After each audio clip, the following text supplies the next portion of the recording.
Kallid lapsed, head lapsevanemad. Homme algab Eesti lastele kooliaasta. See pole aga kooliaasta ainult lastele.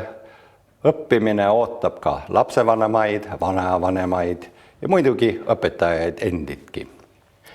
Ärme kasuta koolimineku puhul sõna tööaasta. Õppimine on siiski avastusi täis lõputu uurimisretk. Selle tulemus ei ole päriselt pärale jõudmine, vaid pidev otse kui künkalt künkale järjest kõrgemale ronimine.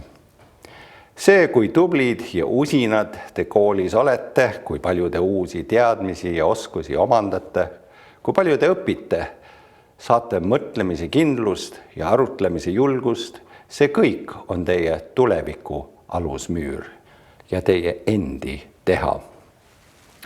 Teadmiste avarus ehk lihtsamalt öeldes hea haridus on üks meie tugevusi, mida vajame täna ja aastakümnete pärast. Kooli ja õppimise keskmes on õpilane. Tema tahtmisest ei sõltu ei tema elukoht ega see, kus ja milline on talle lähim kool.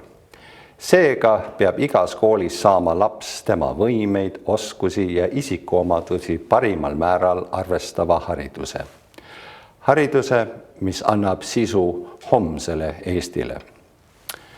Head Eesti suured ja väiksemad. Kõigile, kel algab homme uus või koguni esimene õppeaasta, soovin püsivust, töökust ja targaks saamise põhilist alusainet uudishimu. Eesti väga headele õpetajatele soovin jätkuvat armastust oma kutsumuse vastu. See töö, mis homme uuesti algab ja jätkub, on kõige tähtsam üldse.